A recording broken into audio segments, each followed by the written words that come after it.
chers amis, Boker Tov Beshem Hashem, Naaseh Venatzliach, en ce lundi matin 29 du mois de septembre, mais lundi, vraiment à 2 jours justement de Yom Kippourim, sujet que nous allons découvrir ensemble pour cette année Bezrat Hashem. Cours offert par Eliane Anaël, Bat Esther Malka Yekara Sheshem Varech Ota Bechol Asherla. Donc dédié à l'occasion des 4 ans de la disparition physique de mon papa, Avimori, Moïse Ben Esther Zichrono Libracha, homme de vérité, généreux, hospitalier et protecteur. Que depuis le Gan Eden à Elion, Bezrat Hashem, sa mémoire s'élève et intercède en faveur de son épouse, Imi Yekara Esther Malka Bat Miriam, pour une longue et bonne vie Bezrat Hashem, ainsi que le Zivug Hagoun de tous ses enfants cette année. Jacques Avner Ben Esther Malka, David Ben Esther Malka, Annie Bat Esther Malka, Myriam Dvorah Bat Esther Malka. Que ce mérite soit aussi pour le retour de tous nos Khatoufim, la protection chez Kol Chayalenu, Vechen, la Refouach Lemach, la Mameira, au Briou Tetana de tous les malades ou blessés d'Israël pour de bons décrets pour Kol Am Israël pour cette année. Et ainsi donc, Gmar Khatima Tova et Geoula Shlema, Bekarov avec Chesed et Rachamim. Un grand merci à vous, Rav David, Twitou, ainsi qu'à votre équipe. Ilan, on parle de toi. Bezrat Hashem, mon épouse, le Ravinon et tellement d'autres qui m'entourent. Bekarov, Bezrat Hashem, Ad Belidai, pour continuer la Gdil Torah ou les Adira, Bezrat Hashem, Betachlit, Shelirat Shameim. Toda Rabba à Eliane pour ce dédicace, en tout cas pour votre papa, Iratson, que chaque mot de Torah, Yalet, Ishmato, et vous apporte le réconfort. Et Kol Sasson et Kol Simcha pour vos enfants, Bezrat Hashem, les enfants cités ici présents, et toutes les notes Israël avec votre permission. On rajoutera aussi Aziza Batester, Zerah Bracha, aujourd'hui c'est l'Askara. Et Ruach Hashem Tenachena Begane Danilon, Bechol Ashrovet Imma. Une grande bracha Vatzlacha pour vous tous. Et on commence tout de suite notre shiur sur Yom Kippourim. Alors ce fameux jour du grand pardon, très connu pour être le jour par excellence où même les plus assimilés, désassimilés, les plus loin de la Torah, ceux qui font même pas Shabbat, qui est beaucoup plus important, Shabbat que Kippour. Les gens ne le savent pas. Kippour, si on ne fait pas, on est karet. Shabbat, on est chayav mita. Une grande différence. Kippour, on est retranché du peuple. Mais pour Shabbat, on est mis à mort. Normalement, s'il y avait un tribunal rabbinique et 2 témoins qui nous préviennent 2 fois de suite que c'est Shabbat, Shabbat. Ce qui fait que malgré tout, Shabbat fait la kapara de toute la semaine que tu as fauté. Yom Kippour fait la kapara de toute l'année qui s'est passée entre toi et ton Créateur. À l'époque du Beth Amikdash, seul le Kohen Gadol priait toute la journée de Yom Kippourim, d'où le fameux Seder HaAvoda que nous avions au Beth Amikdash et qu'aujourd'hui le Chazan et le Rav, dans chaque synagogue dans le monde entier le jour de Kippour, quand on va ouvrir le Echal, prononcer Bezrat Hashem, la fameuse Masechet Yoma, qui détermine et explique quel était le fonctionnement du Kohen Gadol, du Kohen Ediot, pour l'accomplissement du pardon de Yom Kippour. Alors, grande question, c'est que si seul le Kohen priait, qu'est-ce qu'on faisait nous? Eh bien, la Mishnah, la Gemara plus exactement, nous dit on allait rencontrer notre futur Zivug, nous allions voir comment allaient nos récoltes, on jeûnait, on faisait les 5 interdits, mange pas, bois pas, ne te oins pas, bien sûr, ne porte pas de chaussures en cuir, pas de tachmishamita, on ne pouvait pas dormir à côté de sa femme. Mais qui priait ces longues prières, qui faisait ces slichot? Uniquement le Kohen Gadol. Depuis la perte du temple et les Kohanim dispersés à travers le monde, depuis 2000 ans, nous organisons nous-mêmes, avec un seder prescrit bien sûr, les prières, les slichot de Yom Kippourim. À l'époque du temple, hormis le fait que le Kohen Gadol priait, accompagné des Kohanim, qui changeaient les vêtements, qui le mikvé, patati patata, il y avait une cérémonie très spéciale. Et c'est ça que j'aimerais développer avec vous. La fameuse cérémonie des 2 séhirim. On prenait 2 boucs, sans leurs chaussures, bien sûr, sinon ça faisait Nahal bouc, c'est pas beau. On prenait donc des boucs. Ilan rigole derrière la caméra. Et ces boucs-là, on tirait un tirage au sort d'une certaine façon, avec 2 rubans, rouge, blanc, et on essayait de voir qui irait et serait sacrifié à Dieu qu'on appelait Seir Lachem, donc le bouc pour Dieu, sacrifice tout à fait compréhensible. Et par contre, là où il y avait un point très compliqué, c'est qu'il y avait aussi Seir la Azazel. Le fameux Azazel dont on parle, ces deux anges déchus qui vivent dans une grotte, maîtres des démons, même si le roi des démons s'appelle, on ne va pas donner son, c'est pas totalement important, mais juste comme ça pour le savoir, ces deux démons qui, depuis la création du monde, sont coincés dans cette Ashmadaï, donc c'est le roi des démons, mais eux sont vraiment les dirigeants des démons dans ce monde, ceux qui influencent, ceux qui poussent les hommes à fauter, et c'est à eux qu'on envoie ce bouc. Et là, on a envie de poser une question assez pertinente. Si je fais un sacrifice à des démons, c'est de la pure idolâtrie. C'est exactement ce que la Torah nous a explicitement interdit. Vélo, comme on l'a dit par Parashat Va'azinu, vous ne ferez pas de démons et vous ne servirez pas les démons. Vous ne ferez pas de sacrifice aux démons. On peut le constater en 2025, alors que le monde avance dans un modernisme assez extraordinaire.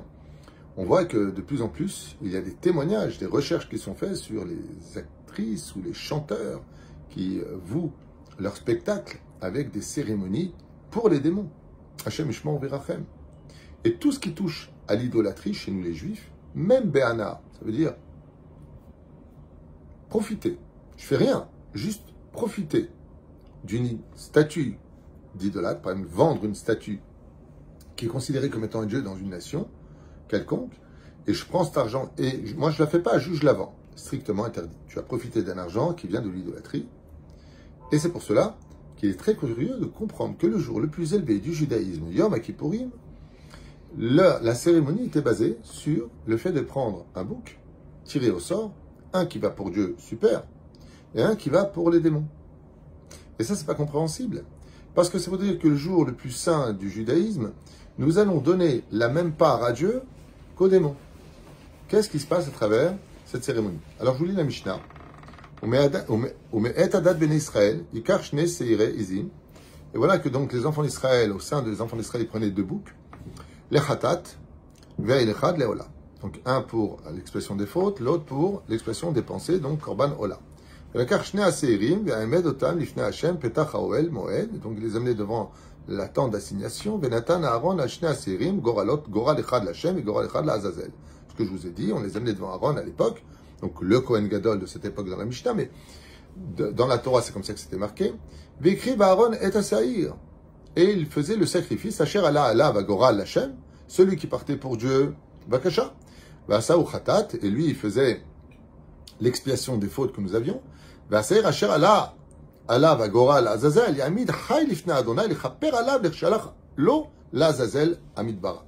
Et le sacrifice des démons, on l'emmenait par des stations, par un enfant d'ailleurs qui était pur, et voilà qu'on l'emmenait au Harazetim, vers la région. Et là-bas, bizarrement, le sacrifice était tout à fait différent. Normalement, chez nous, les Juifs, le sacrifice se fait par l'égorgement. Mais dans le cas échéant, ce bouc qui était prévu pour Azazel n'était pas égorgé. Il était projeté d'une falaise. Et la Mishnah nous dit, dans Maseret Yoma entre autres, qu'il était carrément, alors qu'il était dans les airs, déchiqueté par toutes sortes de choses qu'on ne pouvait pas voir. Et quand il arrivait en bas, il n'était pas égorgé, il était totalement déchiqueté. Qu'est-ce que cela vient cacher? Donc nous avons ici trois questions. Pourquoi donner d'abord un sacrifice aux démons, ce qui est extrêmement grave dans la Torah, et interdit, alors que le jour de Kippour, c'est exactement ce qu'on fait, on vient de le dire à l'instant. Deuxièmement, pourquoi mettre au même niveau Dieu dans son sacrifice que Azazel? C'est pas normal. Quand par exemple, tu dis, donne deux à Dieu et un aux démons. Parce que Dieu est toujours au-dessus de tout. Là, c'est au même niveau. C'est un peu ce que d'ailleurs la théologie chrétienne a pris de chez nous, parce que nous sommes les bien avant eux, en tant que juifs. Et eux, ils ont confondu. Ils ont cru qu'il y avait Dieu et le diable. Et que le diable est au même niveau que Dieu. Pas du tout. Le diable, ce qu'on appelle le diable, Satan, si vous préférez, n'est autre qu'un ange qui est au service de Dieu. Bien sûr. Et non pas l'un face à l'autre. Mais si le Satan prend contrôle de ta vie, alors effectivement, tu en as fait un Dieu. Parce que qui est Dieu? Celui qu'on écoute. Et voilà que la troisième question, c'est comment se fait-il qu'il était déchiqueté alors qu'il n'est même pas égorgé, qu'il est poussé, avant d'arriver même au sol. Et c'est ce que je vous propose de comprendre. La première règle, c'est de savoir que ce qui est dommage pour nous les Juifs, depuis toutes ces années passées, c'est que nous n'avons pas compris réellement que le mal que nous vivons, que les souffrances que nous traversons, ont autant, mais exactement autant de valeur que les bonnes nouvelles. Ce que je veux dire par là, c'est ce que nous dit la Gemara. Chayav Adam levarech al hara keshem shemevarech al Torah. Si une personne a fini son rôle sur terre, il a fini. Zéro. Maintenant, il n'a plus de raison de rester. Quelque chose de grandiose l'attend en haut. Prenons un exemple concret. Vous avez une personne que vous aimez plus que tout au monde, qui vit dans une petite cabane, un peu pourrie, pas fréquentable vraiment, avec des mythes, avec toutes sortes de choses, ok? Et puis vous apprenez qu'il a quitté la ville, mais maintenant qu'il vit dans une sumptueuse mamache, une villa avec piscine, tellement heureux, masgan, magnifique jardin. Vous allez pleurer son sort. Vous allez pleurer le manque, mais pas son sort. Son sort, il est beau. Eh bien, la vie sur Terre ressemble à une cabane, avec beaucoup d'épreuves. Quand une personne décède, elle va dans un monde futur tellement beau, un Gan Eden tellement puissant, qu'on pourrait n'être que heureux pour son sort. Seulement, le problème, c'est que nous traduisons le mal comme étant le mal, et le bien comme étant le bien. Chacun avec son objectivité et ses expériences dans la vie personnelle. Ce qui fait que vient Yom Kippourim, nous apprendre que Dieu nous dit, regardez, vous m'apportez un sacrifice pour moi.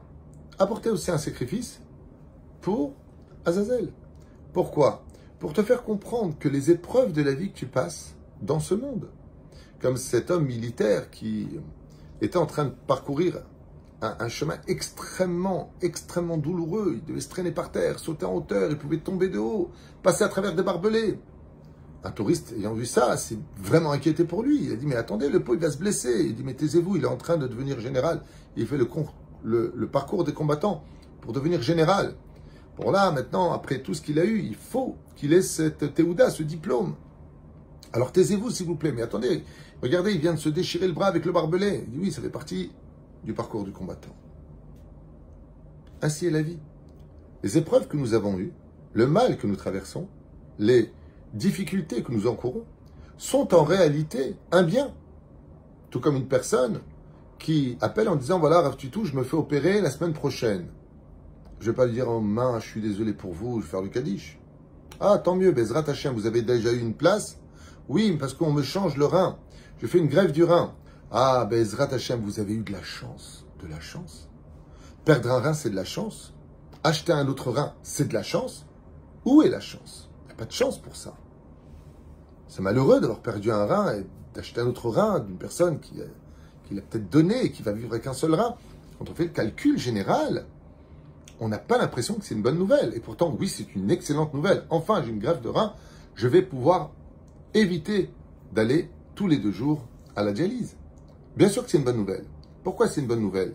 Parce que, malgré l'épreuve, je commence à m'en sortir. Ce qui fait que chacune des épreuves n'est rien d'autre que le tremplin d'une réussite futuriste. Chaque fois qu'Israël a été attaqué, chaque fois qu'Israël a été bombardé ou X raison, peu importe de notre vie, je parle de l'époque des Romains, je parle de l'époque des Ottomanimes, toutes ces époques qui nous ont accompagnés, même de la Shoah, toutes ces époques que nous avons vécues, ont toujours fait rebondir Israël dans l'histoire encore plus fort. Plus on nous attaque, plus on est fort. Plus on nous fait du mal, plus Israël grandit et montre son attachement à la Torah et à ses mitzvot. Au lieu de rejeter Hachem, bien au contraire, Israël se renforce dans la Torah, se renforce avec Bezrat Hashem Yitbarach, cette extraordinaire énergie qui s'appelle la foi. Vient la Torah nous dire, il serait temps que tu comprennes que le bien et le mal sont exactement au même niveau. Si Dieu a besoin de t'élever avec le bien, alors il t'envoie du bien.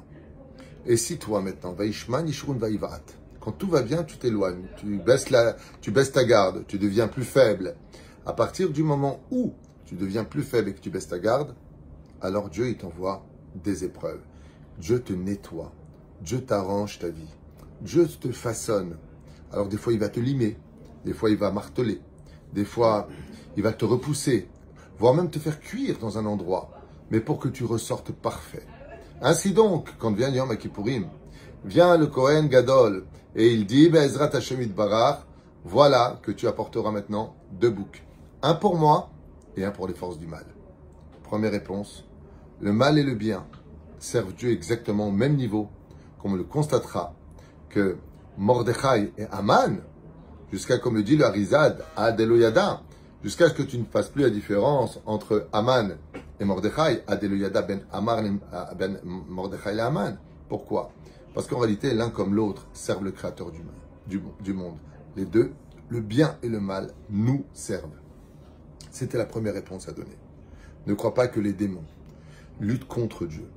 Les démons sont nés avec une nature pour faire tomber les hommes si on ne leur ouvre pas la porte, avec toutes sortes de jeux comme le Ouija, de la colère, des insultes, des nédarim, toutes sortes de choses qu'il ne faut pas faire. La Torah nous interdit de parler, de réveiller les morts, d'aller parler avec Madame Soleil, tout ça, laisse tomber.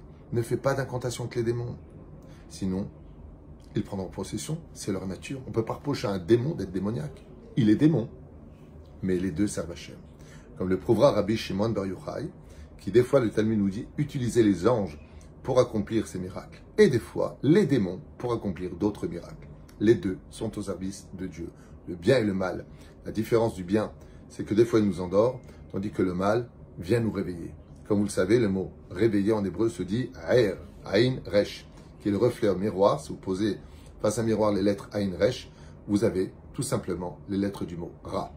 Ra qui veut dire le mal. Le mal quand il vient te réveiller. En ce qui concerne le fait que cet animal était projeté d'une falaise et qu'il était déchiqueté, c'est pour faire l'expiation des fautes. Qui était réellement dans cette falaise, dans ce ravin, dans lequel était poussé Azazel? Akadosh Baruch Hu, dans sa grande miséricorde, prenait toutes les fautes des enfants d'Israël et les plaçait. Vous savez que chaque fois qu'on fait une faute, on crée un démon. Chaque fois qu'on fait une prière, Bezrat Hashem, quelque chose de bien, mitzvah, on crée un ange blanc, comme vous le savez. Le jour de Yom Kippourim, Akadosh Baruch Hu donnait ordre à toutes les fautes que nous avions faites toute l'année durant, nous vis-à-vis de lui, de se situer dans cette fameuse endroit, là où se trouvait Azazel. Et là, on poussait l'animal. Qui le déchiquetait? Alors je vous explique. Quand on crée un mauvais ange, c'est-à-dire un démon, le démon, lui, il est attaché à celui qui l'a créé.